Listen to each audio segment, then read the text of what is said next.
Are you tired of the marketing guessing game? Does your website feel more like a digital billboard than a client magnet? If you're nodding along, you're not alone.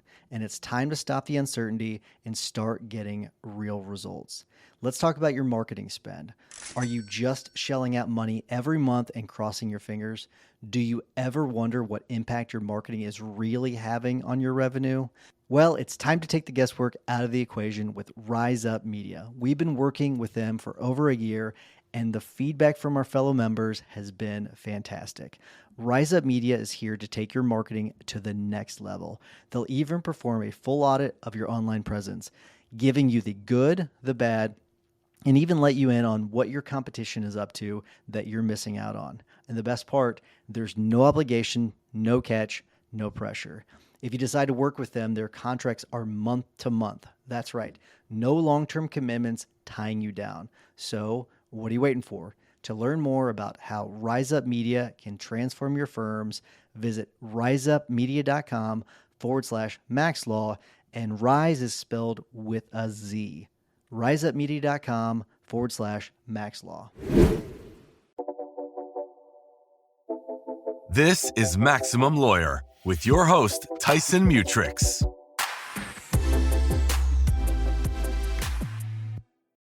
Today we're wrapping up our special 3-part series where I talk to couples who not only live together, but run law firms together. We wanted to know what that actually looks like behind the scenes, where they're aligned, where they butt heads, and how they handle the business and the marriage at the same time. For each episode, I interview both partners separately, then bring them together at the end to see what happens when they hear each other's answers. It's raw, it's honest, and some of the answers are going to surprise you, and they surprise each other. But it's all about getting them together on the same page to grow their business as a united front. Today, you're going to hear from Nicole and Caleb. Nicole is a powerhouse trial attorney, and she's also the one shaping the brand, leading the team, and driving growth at the firm. We talk about leadership, control, and what it's like being the face of a business you're building with your spouse.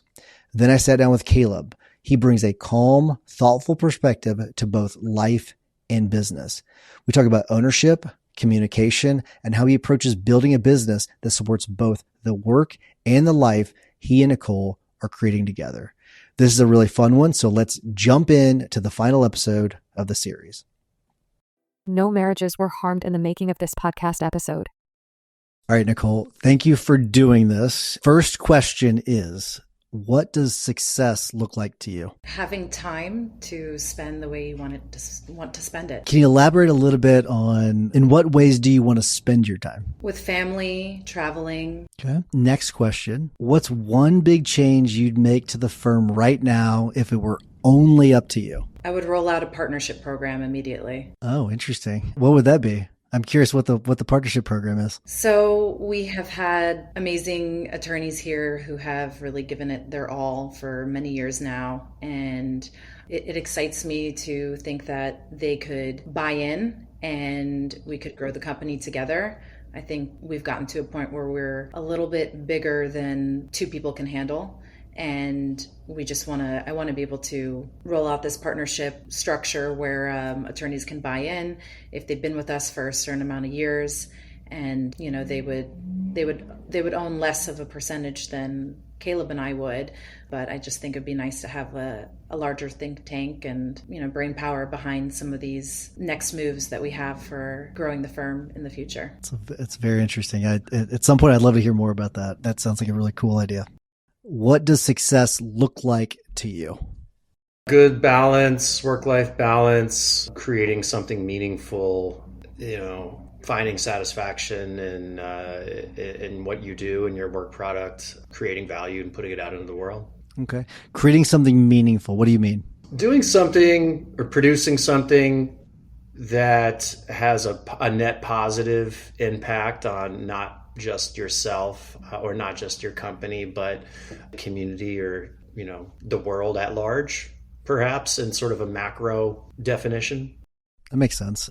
I'm going to give you a magic wand. I'm telling you the exact same thing I'm telling everybody else. So I'm going to give you a magic wand and you get to decide what the firm looks like in 15 years. And so Describe what the firm looks like. We have a department for everything. Each department has more than one head. So where you have a head, but it have like a team. So it's not just one person that knows how to do the management from the top. And then, of course, a team underneath them. I would like to have more than one practice area that's built up. Right now we have one that's extremely built up and a few other areas that we're trying to build up, but I'd like for those areas to be the same level that we currently operate in this practice area that is the bulk of our practice. And I'd like to be in multiple states and have similar office structures in those states as well. What states do you want to be in? Colorado, Connecticut, New York, New Jersey, Alabama, South Carolina, North Carolina, Texas, and maybe California. A little ambitious, but maybe California too. I like it. So this is another magic wand question, right? So you get to decide what the firm looks like in 15 years. Okay. Describe what it looks like. Offices in multiple states. We would have maybe 10 partners or so that we can promote internally. Larger scale, helping, I think the number that last year and the year before, we think we resolved about 1,000 cases, give or take. I think it was around 1,200 the year before. So yeah, just more reach, more bandwidth, more clients. What states do you want to be in? Colorado, Florida, Georgia, North Carolina, Texas.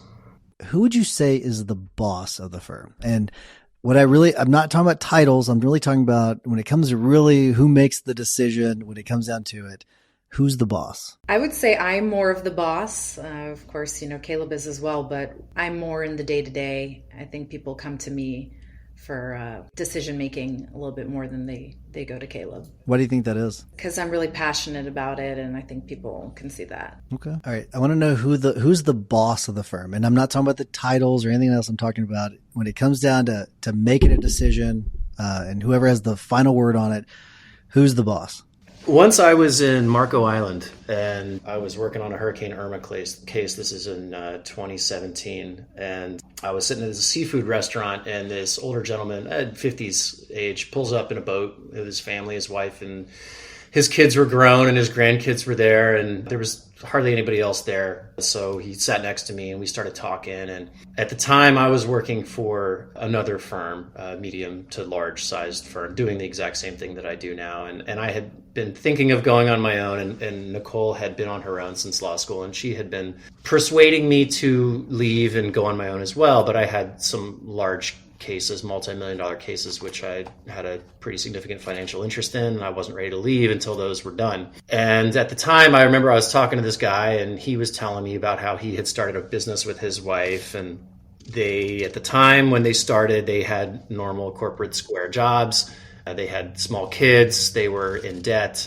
They went into a whole bunch more debt to start this business, and everybody was telling them that they're crazy. And it worked out very well for them. And he had this amazing life, and he was on this awesome center console yellowfin and just, chilling in Marco Island. And, I was kind of just getting some advice from him, and he was saying, this is what we went through, and everybody thought that we were crazy and told us that we were crazy when we did it because of the timing and everything else. But, if you can make it work, it really is the best thing ever, because if you've already got a life partner, if you can, be in business with them too, why not? So with that said, there's certain things in our business that will fall on me, and it's my decision and only my decision. And there's certain things that fall on Nicole, and it's her decision. It's only her decision, and I stay out of that stuff and she stays out of the other stuff. So I think it's pretty difficult to say if there was one person who was the boss, but we always kind of joke around that Nicole's the boss.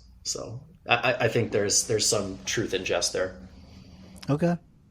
But she might say opposite. I don't know. Okay.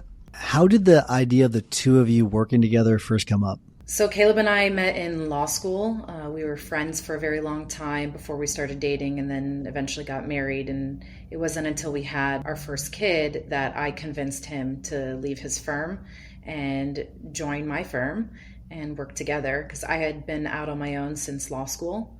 And I just saw a tremendous opportunity if we were to collaborate. So It was, around 2019 when we started working together. And that was, a time where he was home a lot because our son was born, and we were kind of just, two attorneys living under the same roof, just talking about cases and bouncing ideas off of each other. And that's when I just convinced him, it was time. He was trying to hang on to, oh no, I got to settle a few cases first. And, but then I finally got through to him and we started working together, and that's how it came up, really. Was there any specific thing that happened that convinced him to finally make the switch? I think it helped that he had a referral source that was using him exclusively, and he knew that it would be enough to support him if he were to go out on his own. And I was really eager to help him with the practice. So I think he knew that if he were to leave, he would have business, and then he would have someone to help him work it and, tackle it with. How did the idea of the two of you working together first come up?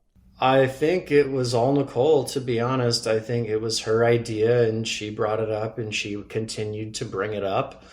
And, eventually when I was ready, we made it happen. And we went about it slowly at first. And then our first child was just a few months old when I went on my own. And after he turned 2, she came to work full time. And that's kind of when things really started to take off for us. That seems like a very stressful time. Then you're leaving another place, you're coming to work with a spouse, and you've got a newborn.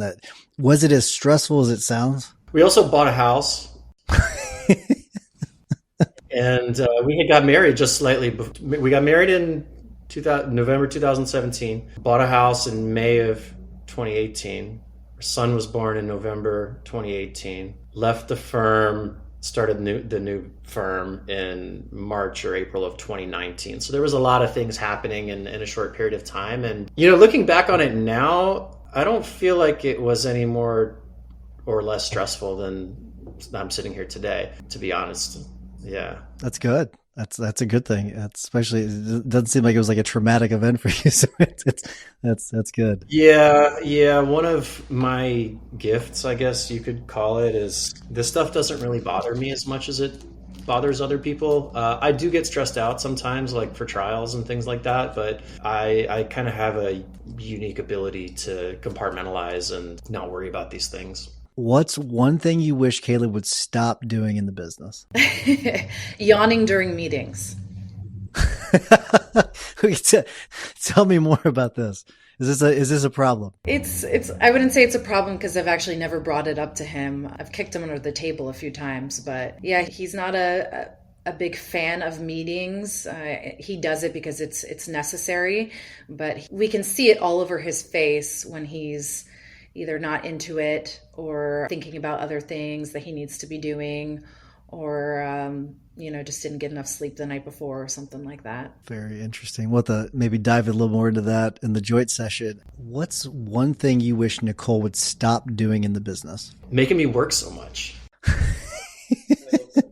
Stop doing so much.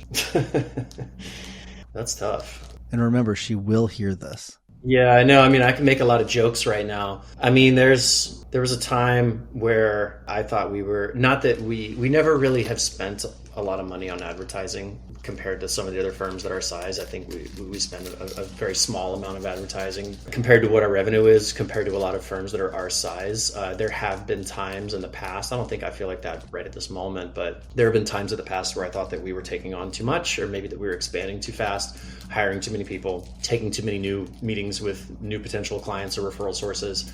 And, I might have disagreed with her at those times. I think right now I wouldn't really feel that way. If she wants to do it, if she wants to continue to expand, I'm okay with that. Yeah. And it's hard for me to think of a specific thing that I would wish she would stop doing, to be honest. Yeah. Describe Caleb's work style in one word. Unrattled. Oh, that's a good one. That's the first time I've heard that one. So that's good. Tell me what you mean. He's calm, cool, collected always, which is a great balance for a lot of the attorneys here. He doesn't get super stressed out. I mean, he could be preparing for a trial for the first time ever to try a case, and he's not stressed about it one bit. He could be dealing with difficult clients, difficult opposing counsels, difficult scenarios that you deal with as an owner of a firm, and he is almost never bothered by it. And yeah, he's just not stressed at all. All right, so describe Nicole's work style in one word. Entrepreneurial. Explain what you mean. Well, her dad was an entrepreneur. He was a developer here in town and ran many successful businesses. He's mostly retired now. And her mom owns and operates 2 hair salons in town. So, as well as several members of her family have, she comes from a family of people who are entrepreneurs and start businesses and run and grow businesses and that sort of thing. So she looks at the business from that point of view. She has a much more of a business oriented perspective than I do. How would you describe your perspective? I'm a big picture guy. I kind of just see where things are going. I see trends and patterns and try to, align our goals and our vision with the way that I think the wind is blowing. What's one way you and Caleb butt heads at work? We've actually been pretty good. Maybe when I try to bounce an idea off of him and have him try to help me with the decision making, and he is kind of nonchalant about it, doesn't really seem to care whether I say yes or no or make one decision over another. He's kind of a little bit more hands-off, so maybe we butt heads where I'm like, want him to be a little bit more hands-on. Okay. What's one way that you and Nicole butt heads at work? One thing in the business? Yep. I mean, it could be as simple as someone doesn't empty the dishwasher in the kitchen at the office or something. But well, there is no dishwasher. Yeah. Let me see if I can answer this without embarrassing myself. I guess maybe the handling of the extremely difficult things that come up, maybe firing people or hiring people. All of the litigation stuff usually falls on me, so I don't expect her to do any of that. I would say just the difficult administrative type things that can't be delegated. What's the biggest business decision that the two of you have disagreed on, and how did it play out? And I know you said the two of you, for the most part, have been pretty smooth, but I'm sure there's been something that's come up since you've started the firm that maybe has led to some disagreement where one of you had to kind of put your foot down. I have fought for an employee for many years, and Caleb maybe didn't see the value that I saw in this employee. So it was a lot of me trying to just convince him that we should keep this person, pay this person more. And, he ended up being right, but it's definitely something that we've butted heads on. And, this person was an integral part of our business and had a very executive type role. So it was, something that came up often. Interesting. Why do you think you fought so hard? And because you said he was right. So I wonder, if you had blinders on, or what made you wrong about it? Why were you wrong and why was he right? He's more big picture, and I do think I had blinders on because I was really using this person as my go-to right hand, assigning a lot of things, delegating things to this person. So I was just closer to the situation than he was. So I think I just maybe was a little bit more, I don't want to say manipulated, but didn't see the big picture like he did. That's fair. Of the things that you have butted heads on, what would you say is the biggest business decision that the two of you have disagreed on, and how did it end up playing out? Yeah, of course I was right about all of them. Of course. There was one, not to give you too much, there was something that you all disagreed on, and she said you were right. So you have a recording of her saying that you were right, just so you know. So this one is just fresh. So I'll go ahead with, it may not have been the biggest, but we just recently moved offices, and I have worked in law firms since I was 20 years old, and I've assisted in law firms moving before. So I said we are going to outsource this move, no matter the cost. I will not be involved. I'm not going to be involved no matter what, whether we try to do this internally or we outsource it. I'm not moving a thing because I've made my stance known. I don't care the cost, pay it, let them do it professionally. We tried to cut corners and save money because of operations manager that Nicole sided with. To make a long story short, we should have gone my way. We're in the office now and it's beautiful and fine, but the amount of money that was saved, I think in the long term was negligible compared to some of the difficulties that we experienced during the move. So that'd be one. That's the only one I can think of off the top of my head. What are the rules about talking about work at home or during non-office hours? We don't have a set rule. We try not to, but every now and then we get a moment when we are alone at home or like in the car driving somewhere, and we usually know when it's the right time to talk about work. And, we could just talk about it for hours or we just don't talk about it at all. Does one of you tend to talk about work at times where it's maybe not as appropriate or whenever the other one's not really expecting it? I don't think so. We're both pretty good about it. Oh, very good. Nice. That's excellent. Really good. What are the rules about talking about work at home or during non-work hours? Now that is, okay, so there's one that we butt heads about because she wants to do that all the time. And I'm like a hard stop. Like I won't even entertain the most elemental questions if I'm, punched out. Not that we're ever really truly punched out as a business owner. I'm looking at emails, late at night, early in the morning and stuff too. Yeah, I'm definitely guilty of I don't want to say blowing her off, but she wants to talk about something and I'm just like, look, I'm done. You gotta table this for now. So yeah, we're butting heads about talking work after hours or at home. That's probably the most common thing. Do you actually have set rules where like no talking about work at home or in the bedroom, anything like that? Are there any set rules that you have? No, nothing's set in stone, but usually from the time that when I try to never let my kids see me on the phone. Oh. So if I'm at home and the kids are home, like I'm not working. I like that. That's a good rule. I'm not very good at that, but I think that's a good one. Yeah. Nobody is, and I'm not perfect at it. It's just something I kind of strive to do. Tell me about a time.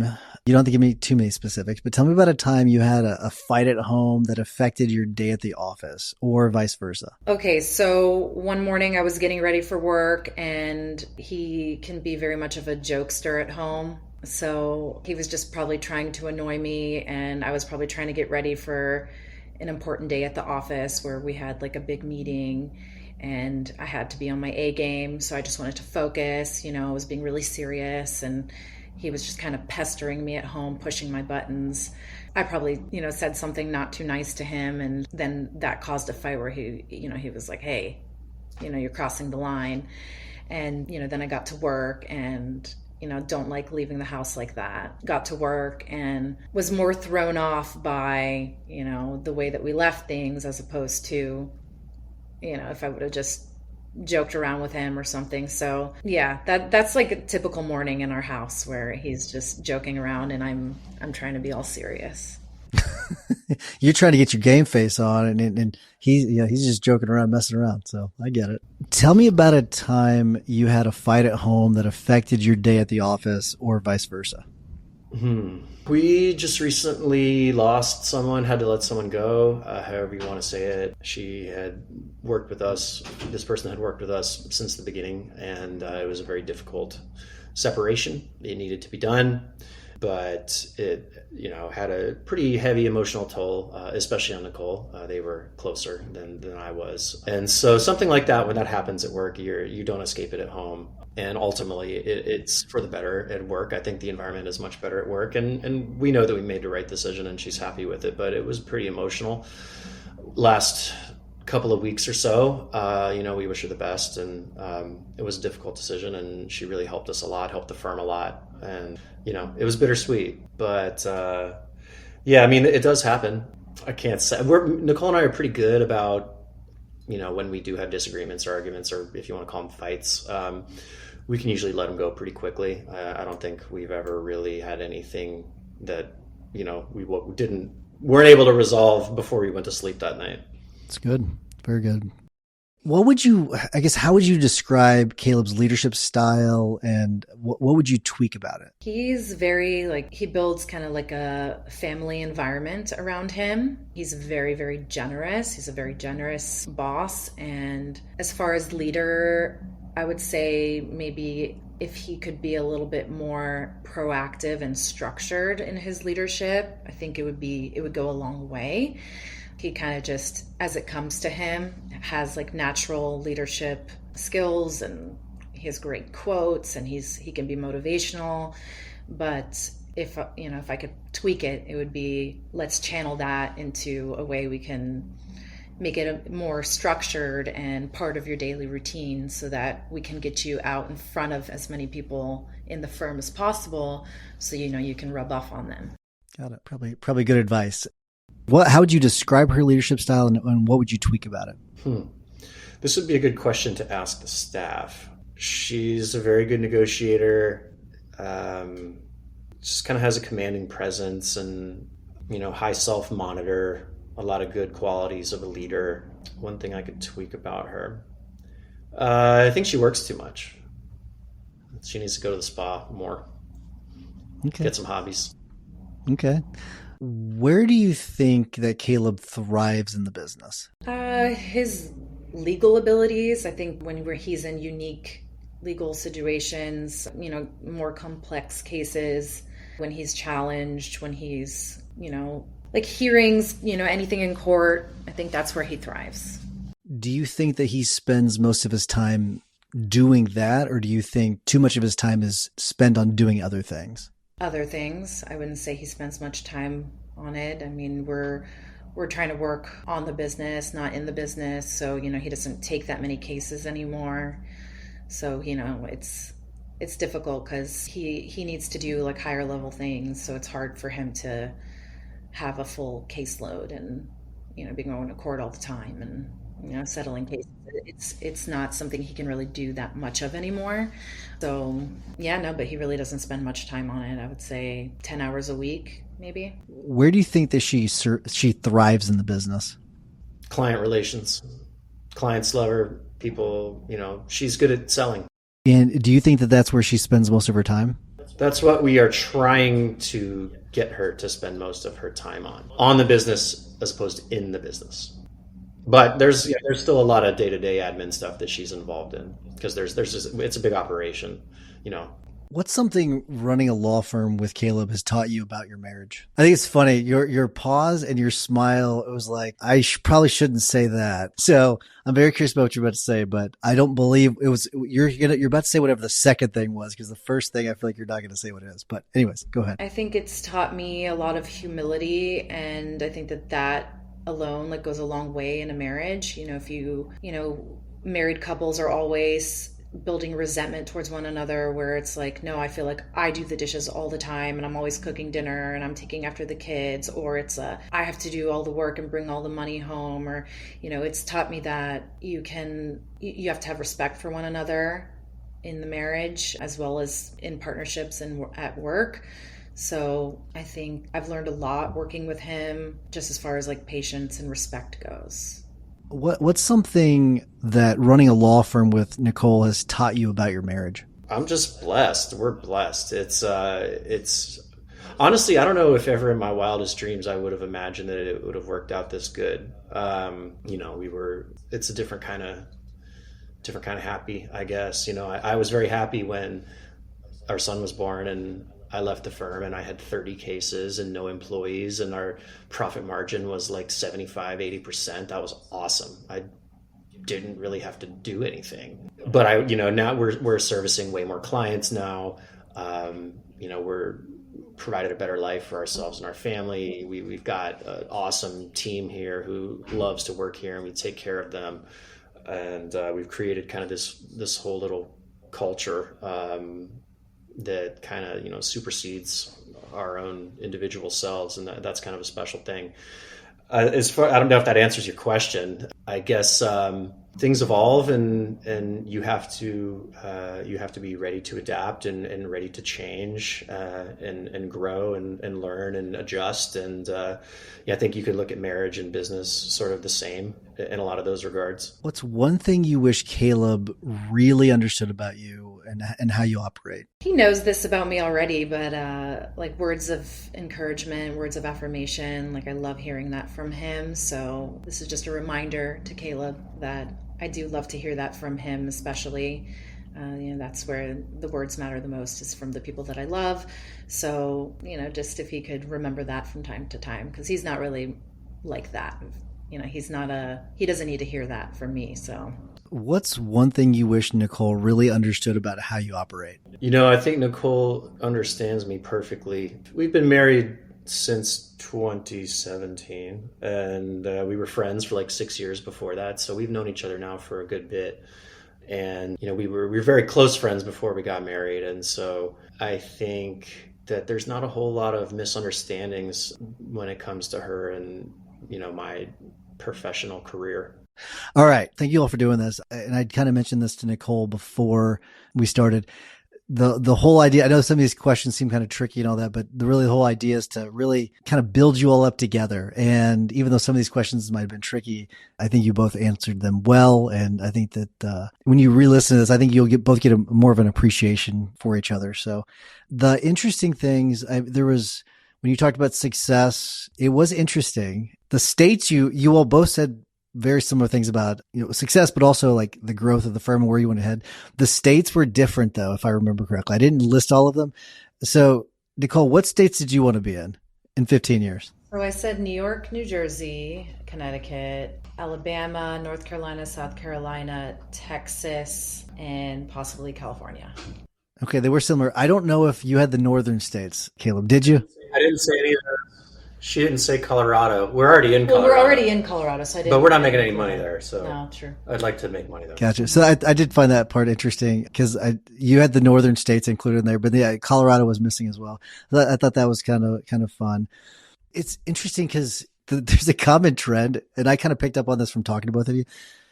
Nicole, you're very serious, very business oriented, and I feel like Caleb, you like to joke a lot, and you're more like the fun guy. Is that kind of how things are? Definitely. Do you feel like that has caused some strife in the firm? In the firm or at home? Oh, I guess both. Not so much at the firm, although I think probably there are some times where she's like, oh, you just joke around and everybody loves you and you make me do all the serious stuff. And that's why I was saying, like, probably the difficult things are the most difficult things and butting heads are the distribution of the administrative type tasks that nobody wants to do and that we can't delegate. Because I'm a lot less. I don't want to say less serious, but I'm kind of more of a playful personality when it comes to this. Nicole, anything to add? I agree with him. Not really anything to add there. Okay, so who's the boss? This answer was funny to me. Who's the boss? Answer. We're both 50%, so we're both kind of equal in terms of voting shares. You ask anybody, I think anybody would probably say she's the boss. I'm the boss. Yeah. Go do the next trial then. I'll go on a golf trip. Oh. So Caleb, here's a question I have for you. Is it hard for you to admit that? Is it, because it seems like it's hard for you to admit that Nicole is the boss? Well, she's not really though. So, and listen, I'm not going to pry anymore. I think it's fun. Who would the employees say is the boss? That's a good question.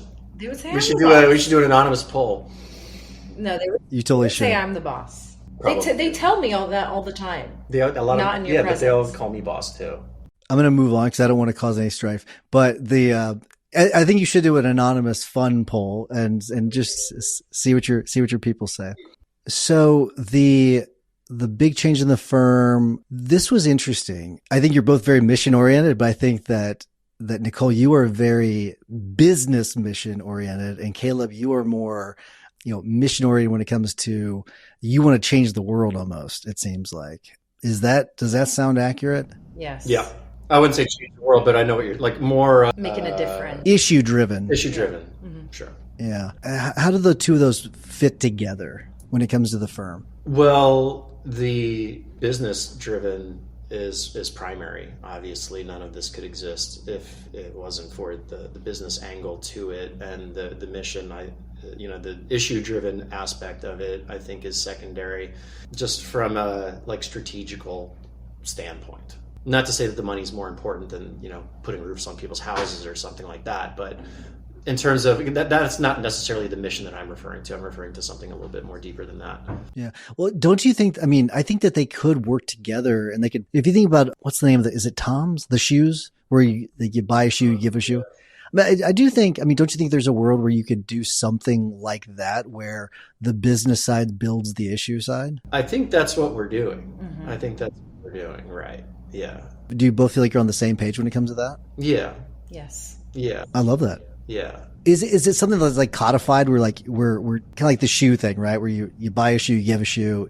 Do you have something like that set up where so much revenue goes to some sort of cause or something like that? We don't have a set budget on that sort of thing, and we do oftentimes we'll have either we'll all go volunteer as a firm, or we'll give money to various causes or charities and things like that. But I think more importantly for this conversation are the model of our business, where we're recovering insurance funds from carriers and giving it to homeowners so that they can put their home back in the shape that it was in before the loss. There's a Robin Hood aspect to it.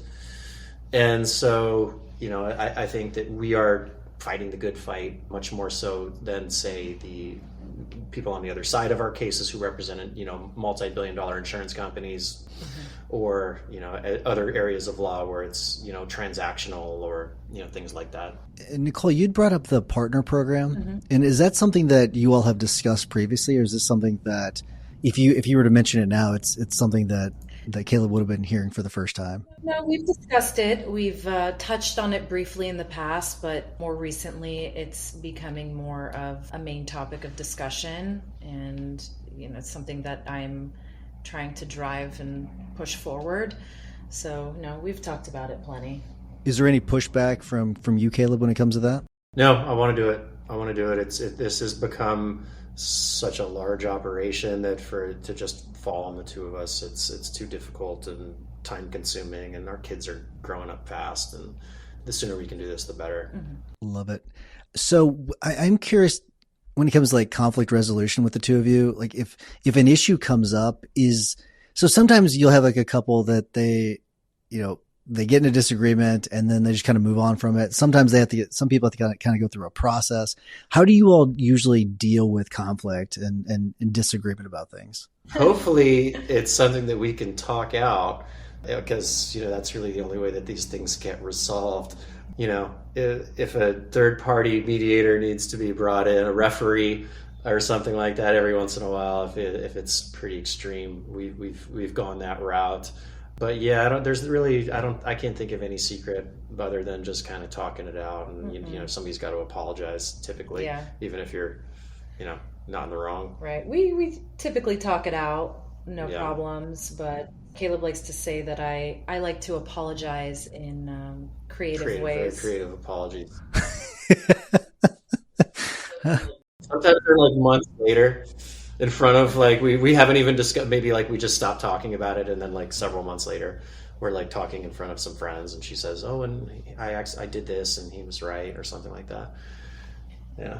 I think I've had some similar interactions with my wife, so I get it. There's some other things. Let me kind of go through these quickly, because I know we're a little bit over time, but I want to make sure I get through some of these things. So the biggest business decision, it came up at different times that you all disagreed about, and I think you all were talking about the same thing. And Nicole, you had brought up the employee that you all had disagreed about, and Caleb, you had brought this thing up in the move. Are we talking about the same employee that was involved? Because you had mentioned, I think, Caleb, the employee, was she the operations manager? Is that the same employee that ended up? Yeah. Yes. And I did find it was interesting how it was brought up, because Nicole, you brought it up as that was the big disagreement. I think Caleb, you brought it more as because it was more of a recent thing, because it was tied to the move in some way. And I can't remember how we got to that, but that's kind of how it came up. But I did find that it was interesting how connected you were to her, Nicole, but you both came to the same conclusion that it was the right decision. Can you all either one of you. I know this, it seems a little fresh, so you don't have to go into too much detail, but what do you think the reason is that it was the right move? It's just for the good of the firm. Bottom line, the morale of the firm is greatly improved now by this move. This move was necessary, and it was a move that we were almost afraid to make for a long time because there were a lot of things that we were relying on this individual for that neither of us had even the know-how nor any kind of desire to know how to do any of the things that she was doing, and it kind of just seemed like, whatever, like we can put up with, a few complaints here and there about some minor things or this person's personality, because it was just training all over again. The amount of time that we put in, it's cost benefit analysis, better for us to keep her. Yeah, no, I think this is something that has been going on for a long time, that Caleb I think he saw it more than I did, because I was really the one delegating a lot of things to her. Caleb wasn't really relying on her much at all. And I also more recently started pressing some people for information because I was frustrated with the work product. I didn't feel like the performance was there for a while, and I was a little bit fed up and started trying to pry for more information. So as soon as I started showing that open door to people, I got feedback that really blew me away. And, it was just something I knew I had to do. And it was something I had to rip the Band-Aid off, as soon as possible. Yeah, actually, now that we're mentioning this, there were times in the past where I think I had expressed that we should probably go in a different direction, and I knew that she didn't want to do that. And so, in the last few months or years or whatever, there's been a lot of times where I wasn't necessarily covering for her, but I would see things or hear things or notice things, and I wouldn't even bring them to Nicole's attention because it's just going to be like, oh, this again, like, Right. It's not that serious. We'll just let it ride. Mm-hmm.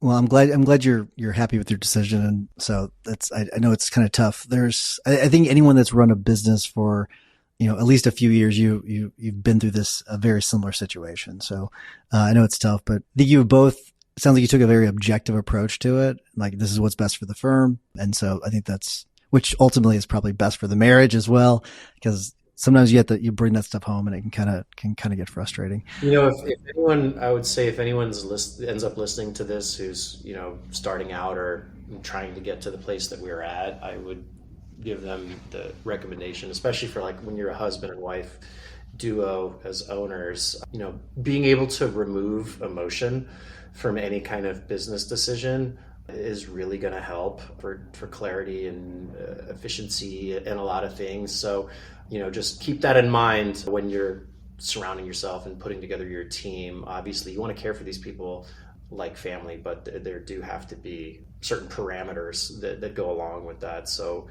you don't end up being manipulated. That's good advice. So the decision to work together, and it sounds like, Nicole, this is something like it was your idea. And I know that, like, Caleb, you had some financial things that were kind of tied up that you had to get resolved first. But other than that, did either of you have any reservations about potentially, working together, partnering with each other? No, like not for me. Like I told you about that conversation I had at Marco Island, and it always just kind of stuck with me. And I didn't get the guy's number, and we never talked again or anything. I couldn't even tell you his name. I just always remember being like, that this guy's living the life I want to live. He told me, if you can do it, you got to do it. That's the ticket. And there was really never much hesitation for me. I just wanted that condo case to settle. Mm-hmm. It never did. Nicole, did you have any reservations? No, not at all. Caleb is extremely smart, and I have always wanted to learn from him. He, not just about law, but various topics. So he was always someone that I went to as a resource. So I thought it would be incredible if we worked together. So I was excited about it, and I knew I got to spend more time with my best friend. So I was no reservations whatsoever. The Snook Inn, that's the name of the restaurant in Marco Island. If anybody's ever down there looking for inspiration, just go sit at the bar at the Snook Inn, wait for somebody to come. Nice. Yeah, you really will never find a partner that is a better partner from a business standpoint than a spouse. You just won't, because like they're there with you. Like they're not leaving. They're not going to try to take a bunch of cases from you. Like they're building it together. So I do think it's such a powerful strength. It's yeah, I know there are people that do have reservations about it, but if you get the right mix, you have to kind of figure things out. At least me and my wife did. We had to kind of figure things out a little bit at first. How does the dynamic work? But once you get past that part, you'll never find a better partner. Did you all have a similar experience where you kind of had to feel each other out a little bit at first?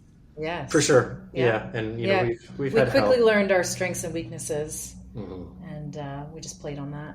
Nicole, and this is going to be my last question, what's one thing Caleb is amazing at that you'll never match? Being funny. I can be super funny. Dancing, no.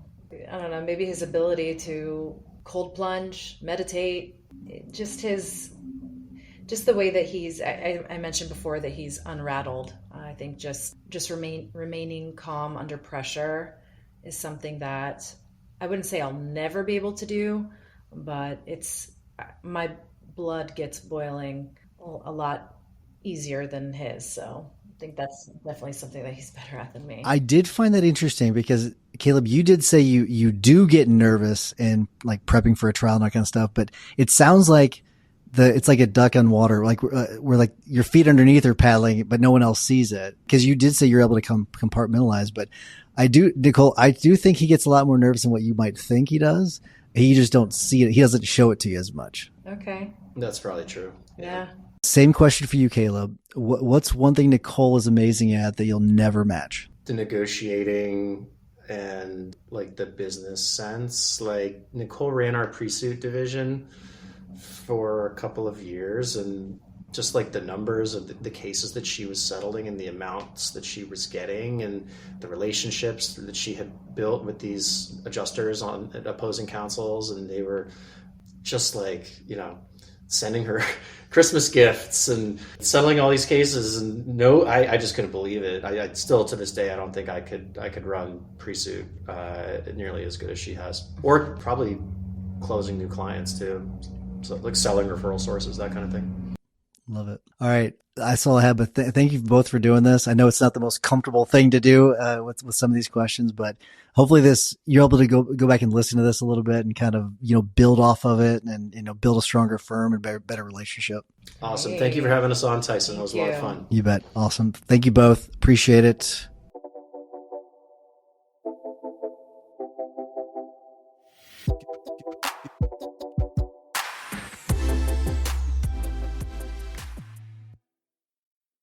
Have you been hurt by sloppy bookkeeping? Tired of chasing down payments from clients? Is managing your billing turning into a full-time job?